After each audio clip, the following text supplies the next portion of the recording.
Hi, I'm Dave Edwards. One of the cool things I get to do, and from judging from the emails and messages I get from you, you like it too. I get to periodically interview David Allen, the author of Getting Things Done, the productivity technique that so many people have used throughout the years. And in our series of conversations, I mean, we've talked about every step of GTD, how to make it work for you, where we can get in trouble with the system, and how to be more productive. But I've always kind of wondered, uh, how did David come up with this? How did he research this? And really, what's his background? When did he get to the point of saying, I need to research productivity? So, in the most recent conversation I had with David, I said to him, let's put GTD aside and let's talk about you, your background, and how you came to discover the principles that we now use as part of GTD. But what I really wanted to do this time was talk about David Allen and get a little bit of your background because I think that that might help us understand how you got to where you were. And I went online and I found some really fascinating things about you. And of course, when you go online, some may be accurate and some may not be. So this is your chance to correct the record. But you're a Louisiana boy. You betcha, Dave. I grew up in the South. You know, absolutely. And as soon as I talk to anybody from Louisiana, my eyes get really flat. And I just find it's just a lot easier way to talk because that's just sort of the natural way you're going to talk. Let the gravity do its thing with the way you how you express yourself. So I got no problem with that. And So I love the bayous, and I loved growing up there. It was great. I wanted to get out of Louisiana as soon as I could because this is the 50s and the 60s. And so, thank you. As soon as I had a little bit more of a worldview, the South was not the place I particularly was interested in being from yeah. or spending much more time in. So, What was it like but growing up there? I don't know. It's like growing up anywhere. Kids just make their world, no matter what kind of world they're in, as long as it's not total suffering. And a lot of the kids that are dealing with stuff that these days. But I had a my dad died when I was young. I was 9. He'd been sick for years, so I didn't have a close relationship with him anyway. And my mom decided to raise me and my older brother, was 4 years older than me, decided to raise us by herself. She didn't get remarried or think about any kind of other relationships until I was way in my teens and many years later. Uh, so was raised pretty much by my mom, and she was great. She had and uh, early on it was you I had she had been a high school teacher in her early years, and that's part of what she'd done. And I had numerous aunts and uncles who were teachers, both in the grades, K through 12 as well as universities. So I sort of grew up with a bit of a spin about academia, and I also like to please people. So I said, how do I please people how do I please my teachers? So I became a good grade kid. So Ah, I made straight A's and did all the right stuff. Figured out that early on, what you do is you work really hard the first 6 weeks and make a really good grade, and then you don't have to work hard the rest of the year because the teacher thinks you're smart, and so they automatically sort of frame the world for you to make that easier to make good grades. you won a So championship in debate, and I think that that's kind of telling because as you've gone on with your career and have, spoken in front of groups of thousands, I mean, clearly you're very comfortable in the role of educating and as a public speaker. yeah, well, actually, when I was 5 years old, uh, by the way, I grew up initially my first 6 years in Palestine, Texas, sort of halfway between Houston and Dallas. And I came out in the living room when there were, my mom, we had a few guests around or whatever for dinner. And I came out of the living room and recited a Bugs Bunny album by heart, just by, just, I said, because I just loved it. I love comedy. I love that kind of stuff. And I love performing in that way. So by the time we moved to Shreveport. By the time I was 11, my mom thought, what should I give David for his birthday? So she gave me acting lessons at the local community college theater, which happened to be actually quite a well-known and extremely professional, though it was all a community theater. and a brand new theater was built. This is at Centenary College in Shreveport, and a brand new theater was built by a donation that cost back then. This is like 1955, right? $1 million to build this. It was an absolutely state of the art theater with, at the time, the best technology, the best lighting, the best stage, the best acoustics, and the best seating, or whatever. So it was great. It was quite a thing. And then they did summer theaters, and their summer theaters actually they were semi-professional. They hired professional actors for the lead roles and some of the lead things. So they opened the theater with The King and I, you know, the musical The King and I. And anyway, so when I was 11, I was taking acting classes, and they said, by the way, there's this thing coming up. Would you like to try out for the role of Lewis in The King and I said, okay, why not? So I got it. So I played Lewis in The King and I all summer. And this is when I was 11. So golly, 1955, 56, whatever, that whole summer. And I got to live in the theater.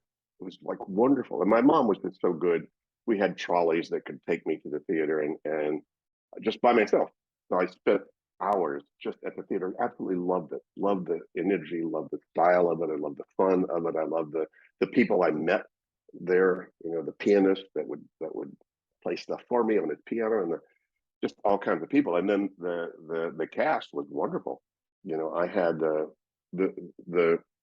choreographer from New York City who'd done the New York version was hired to do the choreography for The King and I, with the dancing of the Chinese people, whatever.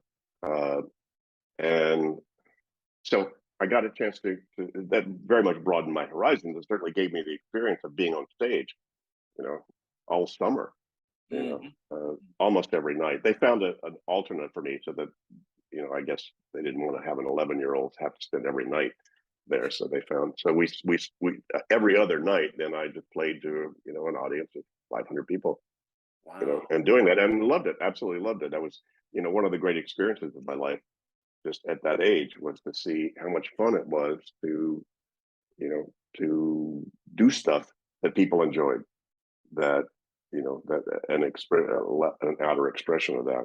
It's funny because people think I'm such an extrovert, but I'm actually a closet introvert. Hmm. You know, but come on, a lot of really good actors are introverts. Right. So like acting gave them the avenue to be able to express themselves in a more external way without having to be too, I guess, intimate personally, Mm-hmm. you know, with So what was were going you on. interested in pursuing acting as a career? I mean, you were only I, 11. I thought I was. Yeah, no, I wanted to be an actor. I thought that was great. But of course, my mom, being a good mom, said, no, David, come on, you have to get a degree first. You know, and again, Ah, this is mom. the 50s. Yeah, and come on, Shreveport wasn't a culture where you had a lot of options about, you know, what to, if you were smart, you know, and you know, were diligent in school and whatever, you either became a lawyer, a doctor, or a teacher. You Mm-hmm. know, if you weren't quite that smart or quite that diligent, you became a car salesman or an insurance salesman. You know, so, and that was about it. Those about the spectrum, you know, of professional options, you know, in Mm-hmm. terms of career, at least as I was growing up. But then I had some occasions to very much expand my horizons out past that. But anyway, that was kind of the world I grew up in that way. So, but then, yeah, so I stuck. I sort of, as I sort of grew out of the child age, so I couldn't take the child roles. By the way, um, I played the kid in Waiting for Godot. I played uh, I played John in Peter Pan. Actually, they brought in Peter Pan, that the musical, at the at that community theater. They brought in Peter Foy, who had flown Mary Martin in the New Oh, York version of all that stuff, and so he had all the equipment. So they had all the equipment. I got to fly. I got to fly hooked up, you know, and swing with, you know, in Peter Pan. You know, that was fun. That was we need to see pictures, David. That's what we really need. I So, may have a picture. Uh, Hang on a second. There's me and the King and I. Oh man, what a cute kid. Look at that innocence in those eyes. Yeah, who'd have thought? Oh, that's Uh, wonderful. That's I'm wonderful. I'm I'm sure I have one of the. Oh, there I am as John Oh, in Peter Pan. so how old were you there? 12 or 13, 12, I think. Oh, Oh, here I was in Peter Pan, right? So this is where she's got all the kids around her, what a heady and experience. I know, and people always ask, what are some of the most significant milestones and some of the most significant events in your life? And certainly, being in the theater at age 11 and 12, was one of them. Sort of, Yeah. where I experienced the fun and joy of being involved with people doing that kind of work, and having that be, fun and uplifting to people who engage with it. So I was only in one theatrical performance in my life. It was in my senior year of high school, and the only reason I was in it was because a girl I liked had a role in the part, and so that was my strategy. Unfortunately, I never really bothered to memorize all of my lines, so it was not pretty, David. And I never pursued that as a line of career. well, if you wanted more of my obscene past, in terms of my sort of spiritual or religious, training, kind of grew up as a Presbyterian. My mom just wanted me to have that experience. She wasn't particularly, we weren't particularly hard nosed about any of that stuff, but she wanted me to at least have the experience of the Bible and what all that meant and so forth. Sure. And then as I got older, then I discovered the Unitarian Church, which I then enjoyed and played with it. And then I joined the Methodist Church downtown in Shreveport, mainly because I loved singing, and they had a great youth choir that had the cutest girls you could imagine. So, so a lot of my a lot of my religious training was based upon my tracking really cute girls in the youth choir Yeah, in the Met. we're all a little guilty, aren't we? Mea culpa, mea culpa. Yeah. What did you study at you went to school in Florida for your undergraduate work. What did you study? Well, I started out as a philosophy major, but then I got again, sort of somewhere along the line here, along the way, some of the other things that were very influential on me uh, were, uh, well, we had an exchange student, a foreign exchange student from Germany in our high school in Shreveport. And I thought, well, that's kind of cool. And she was a neat lady and it was fun talking to her and meeting her. And then we thought about, well, maybe there's an opportunity. I could be an exchange student. That'd be kind of cool. So I wound up applying with American Field Service, AFS, still around actually. And back then, most of the U.S. kids that were going abroad with families went in the summer because most international, families outside the U.S. would only be willing to take an American kid for, 2 months or in the summer because otherwise you had to be responsible for them all year. But I applied for the all year thing and got chosen. Actually, some family just said, "Okay, we like this kid." And there were only 300 of us from the whole U.S. that year that went internationally for a whole year, and it could have been anywhere. Turns out, Zurich for me, Mm, a Swiss family. So I just picked it up. That's why I was very familiar. I'm very familiar with Switzerland and the culture because I lived in a year with a Swiss family, when age 17 and 18, uh, and had to learn as much German as I could to try to get by. And then I learned a bit of Swiss German so I could be a little more social, with the Swiss. By the way, I was there the night Kennedy was shot. mm. This is 1963. In November, October, November, something like that. Quite traumatic for my Swiss family because people in Europe loved Kennedy. Sure. And so he was quite an icon for them. So that was a big experience because I went to school. It wasn't an academic program; it was really a social program that you just lived with the Swiss family and you went to whatever school that the kids in the family went to. So it turns out it was a pretty sophisticated family, and the kid, went to Real Gymnasium Zurich, which is one of the top 3 university schools in Europe. Mm. And so, but so I'd go to that school and try to make sense out of a class being taught in German, and yet people are speaking Swiss German when the class stops. Anyway, that was a little stressful to try to figure that one out. But it was a block from the Kunsthaus in Zurich, where I'd walk down a block and sit in a room of Monet water lilies, and then walk down 2 more blocks to the Cafe Odeon, where Dadaism started, where Jung wrote, and where a whole lot of the sort of European culture in the early 1900s. It was a really central kind of a cafe and spot. So I had that kind of awareness suddenly of, wow, there's a whole new world out there called liberal arts, or interest in arts and interest in things other than, I thought, again, as I said, I thought, well, maybe I was going to be a lawyer. That's not all I could think of in career wise. But that sort of opened my eyes a lot. And also I had also growing up, I had a much older sister. She was actually a half sister. She was the daughter of my dad's daughter in a previous marriage. So she was about 10, 15 years older than me. But she had wound up, long story there, but she had wound up meeting and then marrying one of the top chroniclers of the Beat generation, a writer named John Cleland Holmes. Hmm. And my sister Shirley and John were friends with Kerouac and Ginsberg.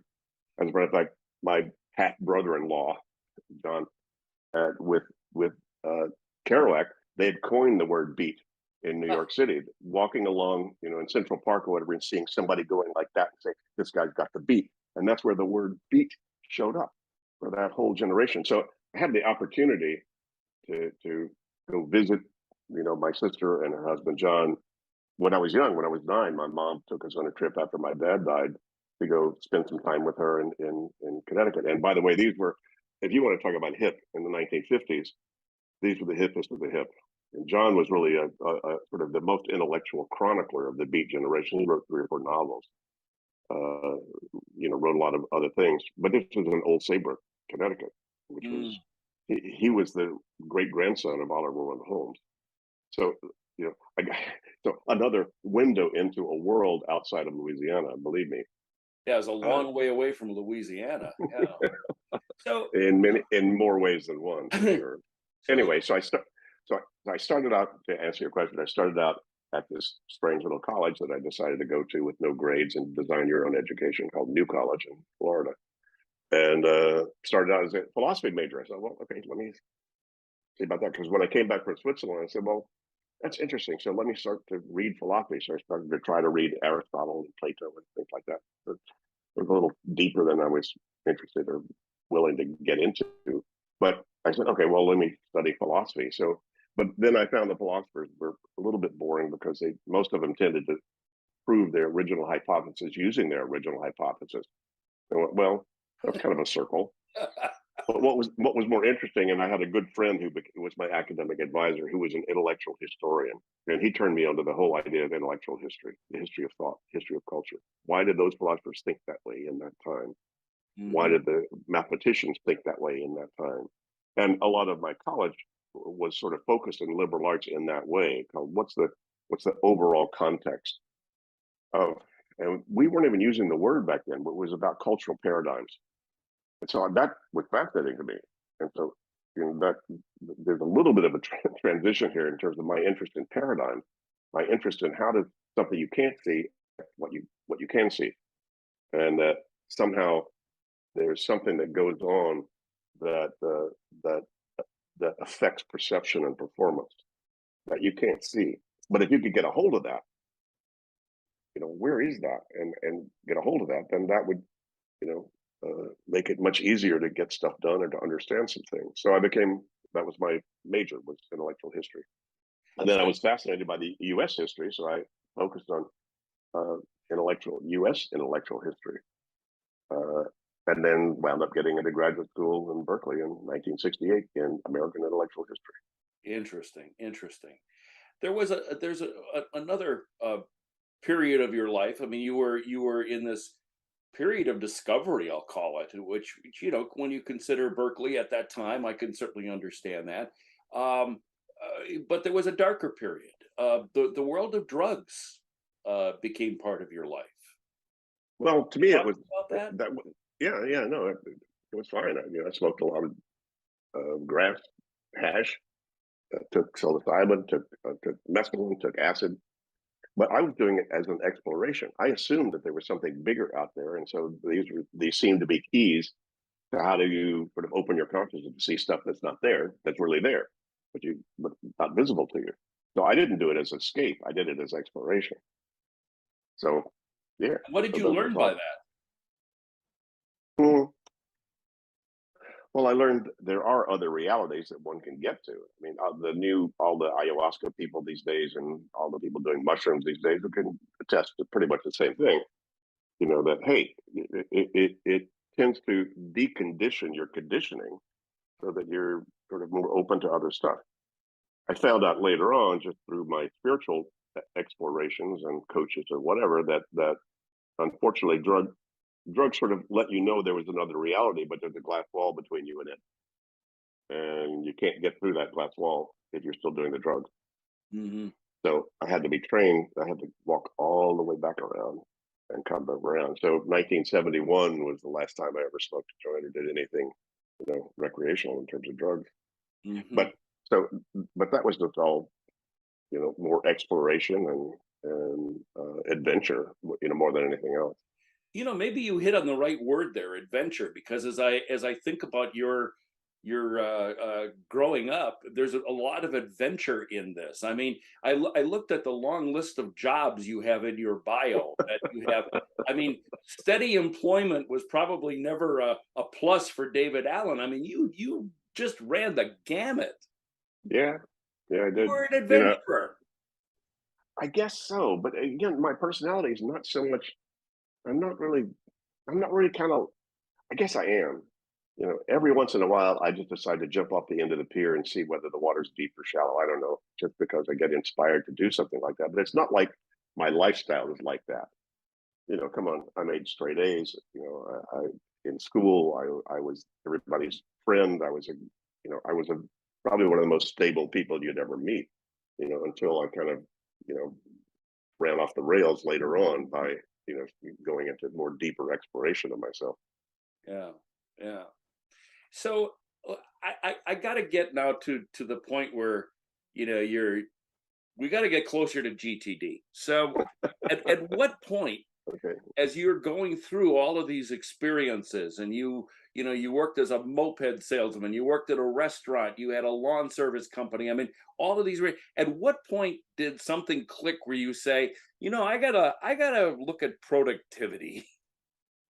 Well, the point that came when after I, again, as I've told many people, I was a good number two guy. Once I dropped out of graduate school to go explore myself, got a black belt in karate or whatever, but they weren't paying people to explore themselves. I had to pay the rent. So I had some friends that had their own businesses. They started small little businesses or whatever. And so I became a really good number two guy. That's where a lot of those jobs came from. I helped a couple of friends start a restaurant in LA, helped a friend of mine, run his landscape company around Southern California, et cetera, et cetera, et cetera. And, but I'd come in and look, I'm Mr. Lazy. So I would just come in and there's just a part of me that said, how much easier can we do this? Can we leave a little earlier today if we fix this system or this way of we're doing things? And so now they call that process improvement, well, duh. I just said, let's get out of here earlier. And so, I'd wind up helping them improve their systems in terms of how they were doing what work they were doing. And then I'd fix it and then get bored. So then I just get inspired to go find another job. And then I discovered one day they pay people to do that. They call them something consultant. Oh my God. Now I couldn't spell it. Now I are one. And so in 1982, hung out my shingle, Allen Associates. I said, let me see if I could just sell myself on a project by project basis. So I don't have to be hung up being hired and not being fired, but then quitting. Let me just make that, let me see if that'll work. And that's still what's been going on since Mhm. 1982. So, and as you know, well, maybe you don't know, but if you were started out as a young consultant with a consulting business with not much reputation, and then it's like you're only a few days, weeks, or months from bankruptcy because if you're delivering, you're not selling, right? So uh, I just kept going. Turns out never got bankrupt, always had somebody that I recognized needed something, and then wound up sort of, helping a lot of people in that way. And along the way, I said, how can I stay more focused? Because by that time, in my experience with karate and my spiritual and meditative practices, I discovered that clear space was a nice place to be. Having an empty head, or having your head not distracted by stuff, so you could stay focused on what you were doing. So I sort of discovered that as a standard. And so as my life got more complex, more professional, busier, uh, I said, wait a minute, how do I stay clear with my life being busier and busier? And so I began to explore the various techniques that I'd come across, some mentors, various other training programs, and so forth. And so I took little pieces of this and that, and then applied them to myself, and they worked. Like, wow, if I do that, creates more focus, more clarity, more control, more space to focus on meaningful stuff. So I wound up then turning around and using those techniques with my consulting clients, and it turned out that produced exactly the same result. For whatever reason they brought me in, if they had a clearer head, had more of a sense of what they were doing, they would answer their question better than I could. But so then I began to discover there's a process, and that became sort of a key element of what I was doing in my consulting work. Some of the bare bones of what then, 25 years later became part of GTD. And anyway, and then a heavyweight guy in the HR training world in the big corporation saw what I was doing and said, "Gee, David, we need that in our whole company. How can you design some sort of a training around this, some sort of a model, so that you can share what you've covered with a lot of people at once, at least give them the game instead of one-on-one." So that's what I did. So I took 2 or 3 months and designed a personal productivity training for Lockheed in 1983. That we did a pilot program with 1,000 executives and managers in 83 and 84, and it hit a nerve. It's like, wow, suddenly this is the most popular training these people have done. They're wanting all their staff to go through this again. It's like, what happened? And then if you'd have told me that was suddenly thrust into the corporate training world, as an American intellectual history major in Berkeley in '68, I said, what are you smoking? Oh my God, who'd have thought? But it turns out that was the audience that was most hungry for what I'd come up with, and they had the resources to pay for my time to engage with them. So that, and then 83, 84 sort of started a path of, hundreds of thousands of people and thousands of hours working one-on-one with executives in these companies of, what then later on became the source of the book. It took me 25 years, Dave, to figure out what I'd figured out, and that nobody else had done it. Yeah, I never had any traditional courses in time management, psychology, or business. This is all just street smart. This is all just stuff I came up with. Does it work?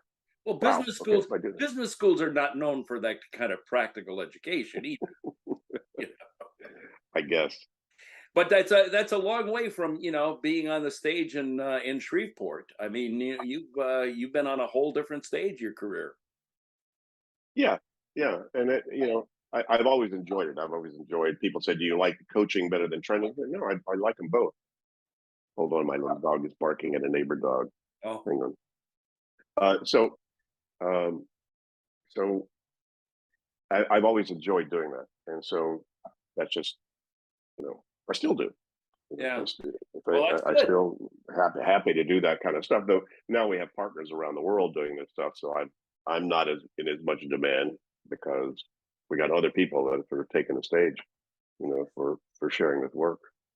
Great always to talk to David Allen, the author of Getting Things Done. We talk periodically with David here on my channel, and I'm really glad to have you along. Because these are periodic interviews, I would ask that you subscribe below, then you won't miss any of them. And if you have any questions for future segments with David, just write them below. We'll take a look at them and ask David in a future episode. I'm the other David, Dave Edwards. Thanks for joining me today.